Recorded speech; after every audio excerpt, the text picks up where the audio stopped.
Okay so hi everyone, हमारा next topic है cardinal points of combination of lenses. So basically हमारे पास यहाँ दो लेंसेज का कॉम्बिनेशन है और हम क्या करेंगे, ये दोनों कुछ डिस्टेंस पे रखे हुए हैं और इसके हमें निकालने हैं कार्डिनल पॉइंट्स कहाँ पे है। कार्डिनल का मतलब है जो 6 पॉइंट्स हमने प्रीवियस लेक्चर में पढ़े हैं। 2 फोकस पॉइंट होते हैं, 2 हमारे पास प्रिंसिपल पॉइंट होते हैं, 2 हमारे पास नोडल पॉइंट होते हैं। तो टोटल 6 कार्डिनल पॉइंट है।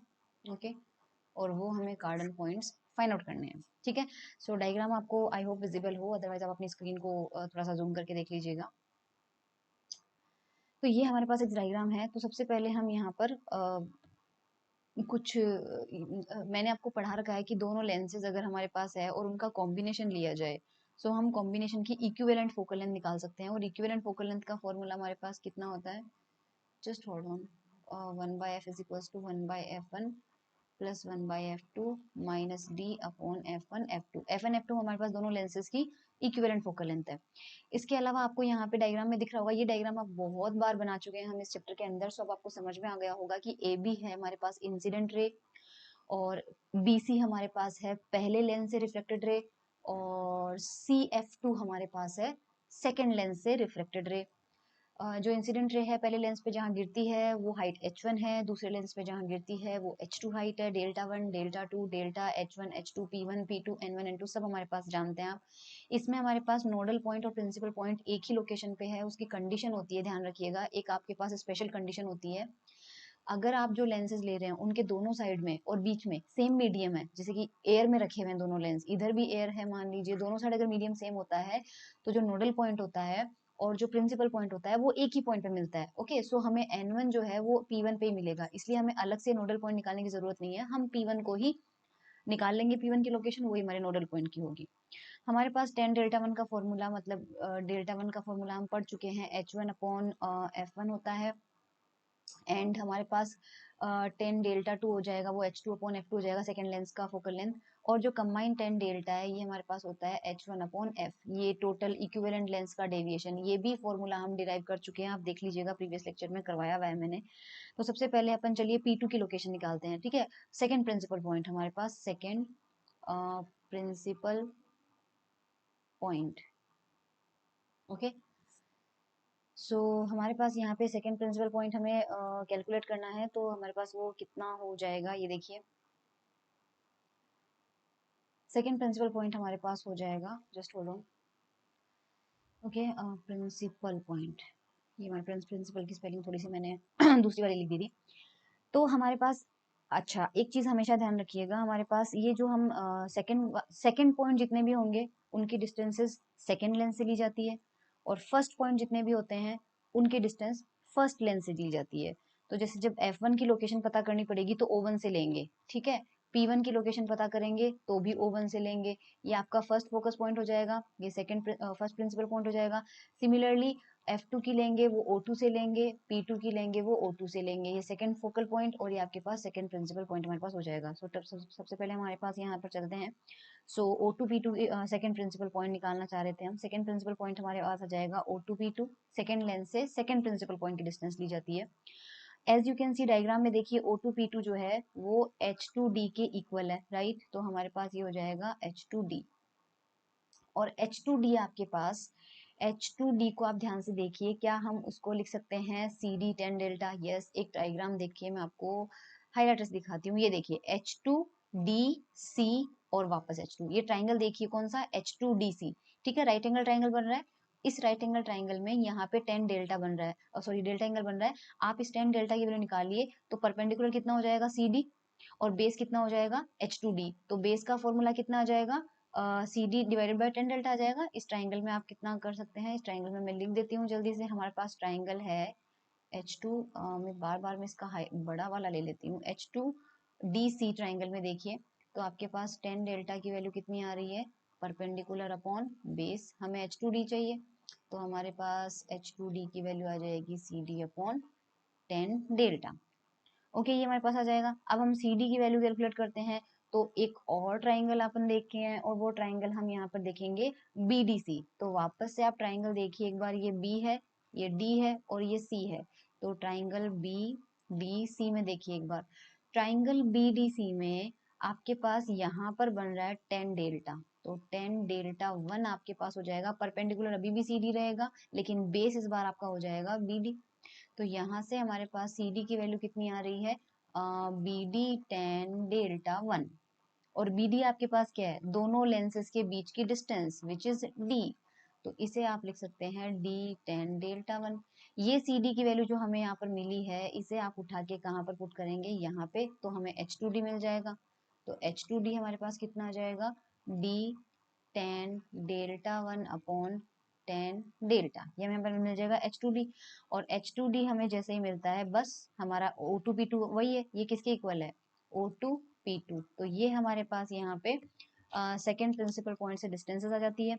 लेकिन 10 डेल्टा 1 और 10 डेल्टा की वैल्यू ये रही और ये रही, तो वैल्यू पुट कर देते हैं। सो O2P2 हमारे पास हो जाएगा D, सबसे पहले 10 डेल्टा 1, 10 डेल्टा 1 हमारे पास कितना है, देखो H1 upon F1 divided by 10 delta, नीचे कितना रखना है, H1 अपॉन F, तो नीचे रखूंगी, इससे अच्छा मैं ऊपर लिख देती हूँ F अपॉन H1। तो H1 से H1 कैंसिल आउट हो जाएगा, आपके पास आ जाएगा DF अपॉन F1। तो हमारे पास second principal point second lens से कितनी दूरी पर होगा, इसे हम अल्फा 2 से रिप्रेजेंट करते हैं। अल्फा यानी अल्फा 2 हमारे पास सेकेंड प्रिंसिपल पॉइंट की लोकेशन हो जाएगी, और वो हमारे पास हो जाएगा DF अपॉन F1। ठीक है, ये दूसरा मुख्य बिंदु हो गया हमारे पास DF अपॉन F1। और ध्यान रखिएगा, D दोनों लेंसेज के बीच की दूरी होगी, F उनकी तुल्य फोकस दूरी होगी, इक्विवेलेंट फोकल लेंथ होगी, और F1 हमारे पास पहला जो लेंस है उसकी फोकल लेंथ है। अब हमें दूसरा डेरिवेशन एग्जाम में नहीं करके आना है, सेम टू सेम ऐसा ही डेरिवेशन हम कर सकते हैं पहले प्रिंसिपल पॉइंट के लिए, और अगर उसे अल्फा 1 से रिप्रेजेंट करेंगे तो हमें कुछ नहीं मिलेगा, हमें सेम रिजल्ट मिलेगा। बस हमारे पास यहाँ पे वैल्यू कितनी आ जाएगी, DF अपॉन F2 आ जाएगी। तो ये चीज अपन को ध्यान रखनी है, सेकंड हमारे पास आ जाएगा। एक चीज आपको एक और ध्यान रखनी है, इस डायग्राम में नॉर्मली हमारे पास क्या होता है, जब हमारे पास इस तरह से दो लेंस होते हैं मान लीजिए, और ये यहाँ पे O2 है और ये यहाँ पे O1 है, तो सेकंड प्रिंसिपल पॉइंट हमने यहाँ माना है, और सॉरी सेकंड प्रिंसिपल पॉइंट आपका इसके अंदर है, कहाँ पे है, हाँ P2 हमने यहाँ लिया है और P1 हमने यहाँ लिया है। तो एक चीज आप ध्यान रखिएगा, जब साइन कन्वेंशन के साथ लेंगे, साइन के साथ हम नॉर्मली क्या लेते हैं, अगर कोई पॉइंट हम कहीं से डिस्टेंस ले रहे हैं, जैसे जो O1P1 है, O1P1 का मतलब है आपकी कौन सी डिस्टेंस हमारे पास आ जाएगी, ये वाली इसे हम O1P1 बोलेंगे, है ना, O1P1। इसका डेरिवेशन नहीं कर रही हूँ, सेम टू सेम बस इसी की वैल्यू में DF कॉमन आएगा, F1 की जगह F2 आ जाएगा। आप जब ये वाली डिस्टेंस लेते हैं अल्फा 1, है ना, इस पर्टिकुलर सिचुएशन के लिए, तो आप ये देखेंगे कि जो P1 है वो O1 के राइट साइड में आ रहा है, राइट साइड में आ रहा है, इसलिए हम इसे क्या लेंगे, पॉजिटिव साइन के साथ लेंगे। जबकि P2 जो है वो O2 से लेफ्ट साइड में आ रहा है, तो जो O2 P2 डिस्टेंस है इसे आप क्या लेंगे, नेगेटिव साइन के साथ में लेंगे। बाकी मान लीजिए आपके पास न्यूमेरिकल क्वेश्चन आता है, उसमें ये पॉइंट राइट हैंड साइड में आ जाता है या लेफ्ट हैंड साइड में आ जाता है, आपको सिर्फ ये देखना है, सपोज मैंने P1 की वैल्यू निकाली, तो P1 की वैल्यू हमेशा आप कहाँ से लेंगे, O1 से लेंगे। अगर आपका P1 इधर आ जाता है तो उसे पॉजिटिव ले लेना, अगर P1 पीछे चला जाता है तो उसे नेगेटिव ले लेना। सिमिलरली अगर आप O2 से डिस्टेंस लेते हो, अगर आपका P2 इधर आता है तो पॉजिटिव ले लो, पीछे जाता है तो नेगेटिव ले लो। तो साइन कन्वेंशन यहाँ पे मैं नहीं लिख रही हूँ फिलहाल, ये आपको समझना पड़ेगा। इसी तरह से मान लीजिए हम क्या करते हैं, अब F2 की लोकेशन, मतलब सेकेंड फोकस पॉइंट F2 और F1 निकालते हैं। तो F2 के लिए हमें क्या कैलकुलेट करना पड़ेगा, O2 F2, और जब हमें F1 कैलकुलेट करना रहेगा तो हम लिखेंगे O1 F1। सबसे पहले ये निकालते हैं, तो ये डायग्राम में देखिए O2 F2 हमें निकालना है। तो इस डायग्राम में मैं थोड़ा सा इसको इरेज करती हूँ, और सॉरी इरेज करने की, हाँ चलो इरेज ही कर लेते हैं यार, इतना ज्यादा तो हमें जरूरत पड़ेगी नहीं अभी इसकी कि मैं वापस से इसको कॉपी पेस्ट करूँ। ये डायग्राम में आप थोड़ा सा जूम करके अगर देखेंगे इसको, वीडियो से जूम होता है नहीं मुझे पता नहीं वीडियो में, तो आपके पास यहाँ पे कोई नहीं, स्क्रीन को पोज करके फिर जूम कर लीजिएगा। O2 F2 निकालना है हमें, राइट। O2 F2 हमारे पास कौन सा है, हाईलाइटर से देखते हैं, ये हैंग होने लग जाता है एक्चुअली। O2 ये रहा आपका और P2 ये रहा, ठीक है, सॉरी O2 F2 चाहिए, O2 ये रहा आपका और F2 ये रहा। ये समझ में आ गया होगा कि F2 सेकंड फोकस क्यों है, क्योंकि अगर इन दोनों लेंसों को मिलाकर आप एक बॉक्स में बंद कर देते हो, और मान लीजिए उस बॉक्स के अंदर हम इन दोनों को रिप्लेस करके एक लेंस रखते हैं, तो सबसे इनिशियल रे पैरेलल आ रही है, इसका मतलब ये after both the reflection final रे जो होगी वो आपकी फोकस से निकलनी चाहिए, क्योंकि सबसे इनिशियल रे आपकी पैरेलल है, पैरेलल रे हमेशा फोकस से जाती है। इसलिए F2 जो है इस पूरे कॉम्बिनेशन का सेकेंड फोकस पॉइंट होगा, ध्यान रखना। तो F2 हमारे पास सेकेंड फोकस पॉइंट है और F2 की डिस्टेंस हमें कहाँ से लेनी होती है, F2 की डिस्टेंस हमें लेनी होती है हमारे यहाँ पे हमारे पास सेकेंड लेंस से। लेकिन एक चीज हमेशा ध्यान रखना, इस O2 F2 को आप सेकेंड फोकस डिस्टेंस नहीं, ये फोकल डिस्टेंस नहीं है। मैंने प्रीवियस लेक्चर्स में आपको बताया है कि फोकल डिस्टेंस कहाँ से ली जाती है। फर्स्ट पहली फोकस दूरी जो है वो पहले प्रिंसिपल पॉइंट से ली जाती है और दूसरी फोकस दूरी जो है वो दूसरे प्रिंसिपल पॉइंट से ली जाती है। सो अगर मैं इस डायग्राम में आपको बताऊं तो जो फोकस डिस्टेंस है वो है P2 F2, है ना, सेकंड प्रिंसिपल और सेकंड फोकस। P2 F2 आपकी सेकंड फोकल लेंथ है और P1 F1 आपकी फर्स्ट फोकल लेंथ है। लेकिन हम यहाँ पे फोकल डिस्टेंस नहीं निकाल रहे हैं, हम यहाँ पे लोकेशन बता रहे हैं। और लोकेशन मैंने कहा था कि दूसरे पॉइंट्स अगर आएंगे तो उनकी लोकेशन दूसरे लेंस से लेंगे और पहले पॉइंट्स आएंगे उनकी लोकेशन पहले पॉइंट से लेंगे। तो हमारे पास यहाँ पे F2 सेकंड फोकस पॉइंट है, इसलिए हम इसकी लोकेशन O2 से ले रहे हैं। आप देखिए क्या इस O2 F2 को हम क्या लिख सकते हैं, अगर मैं इस P2 F2 में से P2 O2 को माइनस कर दूं तो मेरा O2 F2 आ जाएगा। तो P2 F2 में से हम P2 O2 को माइनस कर देते हैं।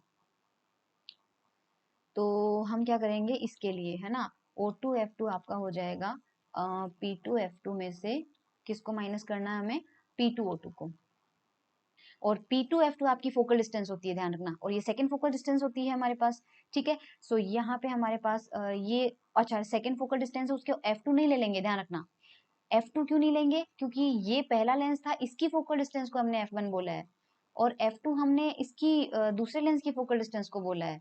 और जब किसी लेंस के दोनों साइड में मीडियम सेम होता है तो उसकी दोनों साइड की फोकल लेंथ सेम होती है, मतलब उसकी पहली फोकल लेंथ भी और उसकी दूसरी फोकल लेंथ भी सेम होती है। तो इसको बॉक्स में बंद कर दो, बॉक्स में बंद कर दिया। अब ये एक लेंस बन चुका है, अब ये जो लेंस है इसकी फोकल लेंथ देखनी है।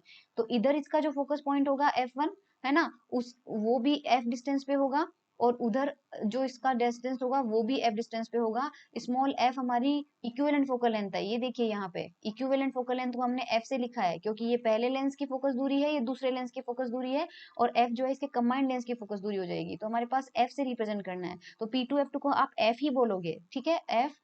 और P2 O2, हमारे पास P2 O2 को मैंने बताया था O2 इधर रह गया है और P2 आपका पीछे की तरफ रह गया है। तो हमारे पास यहाँ पे, लेकिन हम मैग्नीट्यूड निकालना चाह रहे हैं, तो मैग्नीट्यूड निकालने के लिए हम यहाँ पे क्या करेंगे, माइनस DF अपॉन F1। बाकी लोकेशन वाइज आप सिर्फ डिस्टेंस निकाली है, हमने लोकेशन निकाली है, इसलिए मैंने इस दूरी में से माइनस कर दिया। P2 O2 की वैल्यू हमें कितनी मिली हुई थी, DF अपॉन F1 मिली हुई थी। तो ये हमारे पास आ जाएगा O2 F2। बाकी आपको साइन कन्वेंशन से आगे लेना पड़े तो आप प्लस माइनस उस अकॉर्डिंग ले लेना। यहाँ मैंने सिर्फ मैग्नीट्यूड निकाला है, इस O2 F2 ये लेंथ कितनी होगी। और सिमिलरली आपके पास O1 F1 जो आएगा, O1 F1 हमारे पास देखिए किधर आ रहा है, ये डायग्राम में देखिए O1 F1 निकालना है। सो सेम वही करना आपको, पहले P1 F1 ले लो, P1 F1 में से P1 O1 को माइनस कर दो, तो ये आपके पास आ जाएगा P1 F1 minus P1 O1। ये आपके पास अगेन फोकल लेंथ है और ये आपके पास पहला प्रिंसिपल पॉइंट था, तो ये आपके पास जो भी ये वैल्यू आ जाएगी और एक ही वैल्यू आ जाएगी आपके पास। ठीक है, आप दोनों में से F कॉमन ले सकते हैं। और अगेन साइन कन्वेंशन के बारे में मैं फिर से वही बोलूंगी कि आपके पास दो लेंस इस तरह से है, आपका F2 इधर जा रहा है, आपका F1 इधर है। इस बार ये वाली क्वांटिटी आपके पास कैसी आएगी, नेगेटिव आएगी, क्योंकि आपने O1 से लिया है और ये इसके लेफ्ट साइड में है, और आपकी ये वाली क्वांटिटी पॉजिटिव लेना है क्योंकि ये लेंस के राइट साइड में है। सो ये हमारे पास दोनों फोकस पॉइंट। और एक कंडीशन ध्यान रखिएगा, किसी भी लेंस के दोनों साइड मीडियम सेम होते हैं तो उसके जो नोडल पॉइंट होते हैं वो उसके प्रिंसिपल पॉइंट के ऊपर ही होते हैं, तो इसलिए हमें नोडल पॉइंट अलग से नहीं निकालना है, उनकी लोकेशन वही होगी जो प्रिंसिपल पॉइंट की होगी।